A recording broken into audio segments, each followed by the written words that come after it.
Sa 19 na senador na naglabas na ng kanilang statements of assets, liabilities and net worth, pinakamalaki ang idineklarang net worth si Senador Mark Villar. Aabot yan sa 1.26 billion pesos.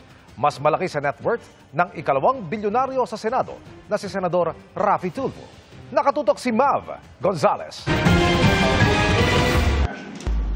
Batay sa inilabas niyang Statement of Assets, Liabilities and Net Worth o SALN, mahigit 1.26 billion pesos ang idineklarang net worth ni Senador Mark Villar.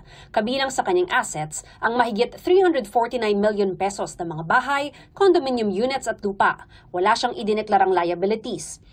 Umabot sa mahigit 656 million pesos ang yaman ni Senador Erwin Tulfo, kabilang ang ilang lupain, 11 sasakyan, 4 na baril at halos 200 million pesos na cash sa bangko. Abot naman ng halos 160 million pesos ang utang niya, kaya nasa 497 million ang kanyang net worth. Si Senate Majority Leader Mig Zubiri naman, abot mahigit 631 million pesos ang halaga ng yaman. Kabilang sa idineklara niya ang 18 lupain, iba't ibang sasakyan at shares na lampas 500 million pesos ang halaga. Mahigit 200 million pesos naman ang utang niya, kaya lampas 431 million pesos ang kanyang net worth. Si neophyte Senator na si Camille Villar nagdeklara naman ng assets na mahigit 362 million pesos. Pinakamalaki rito ang mahigit 214 million pesos na other personal properties, pero hindi nakasaad kung ano-ano ang mga ito. Nakasaad din sa kanyang SALN ng interes sa ilang kumpanya ng kanyang pamilya. Wala siyang idineklarang liabilities. Ang yaman naman ni Senador Ping Lacson aabot sa halos 257 million pesos. Kabilang dyan ang isang loteng may halagang 160,000 pesos at mga cash at investments na mahigit 256 million pesos. Halos 12 million pesos naman ang utang niya, kaya abot sa halos 245 million pesos ang kanyang net worth. Ang yaman naman ni Senador Jinggoy Estrada abot sa 252 million pesos. Nasa kalahati nito ay iba't ibang bahay at condominium unit, habang halos 100 million pesos ang investments. Meron siyang 31 million pesos na utang, kaya 221 million pesos ang kanyang net worth. Si Senador Lito Lapid naman, merong mahigit 294 million pesos na halaga ng yaman, pero hindi nakalista kung ano-ano ang mga ari-ariang ito. Meron siyang mahigit 92 million pesos na utang, kaya nasa mahigit 202 million pesos ang kanyang net worth.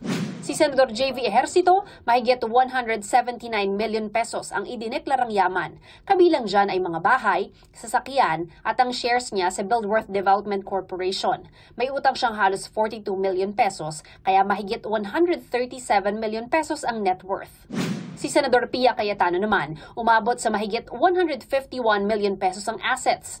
Wala siyang idineklarang real property, pero may cash, stocks at iba pang investments at incorporator siya ng 7 kumpanya. Meron siyang halos 23 million pesos na utang, kaya abot sa mahigit 128 million pesos ang net worth. Si Senador Bam Aquino, mahigit 86 million pesos ang yaman. Nakaramihan ay real properties, cash at investments. Wala siyang liabilities, kaya yan din ang halaga ng kanyang net worth. Ang yaman naman ni Senador Loren Legarda ay mahigit 100 million pesos. Pinakamalaki niyang asset ang isang condominium unit na lampas 28 million pesos ang halaga. May mahigit 21 million pesos siyang utang, kaya nasa halos 80 million pesos ang kanyang net worth. Umabot naman ang yaman ni Senador Joel Villanueva sa mahigit 72 million pesos. Kabilang sa yaman niya ang 19 na real property. Isa rito ay idineklarang donasyon, kaya walang binayaran. Ang ibang yaman ay stocks niya sa ilang kumpanya. Nasa 23 million pesos naman ang kanyang liabilities, kaya halos 50 million pesos ang kanyang net worth. Ang idineklarang yaman naman ni Senador Cheese Escudero ay nasa mahigit 18 million pesos. Kabilang dyan ang 5 lote na minana niyang lahat, kaya walang halagang nakasaad. Wala siyang utang, kaya mahigit 18 million pesos din ang net worth. Nauna na naglabas ng kanilang SALN sina Senate President Tito Soto, Senador Raffy Tulfo, Risa Hontiveros, Win Gatchalian, Kiko Pangilinan at Robin Padilla. Wala pang inilalabas na SALN sina Senate Minority Leader Alan Peter Cayetano, Senador Bato de la Rosa, Bongo, Rodante Marcoleta at Amy Marcos. Para sa GMA Integrated News, Mav Gonzales, Nakatutok, 24 Oras.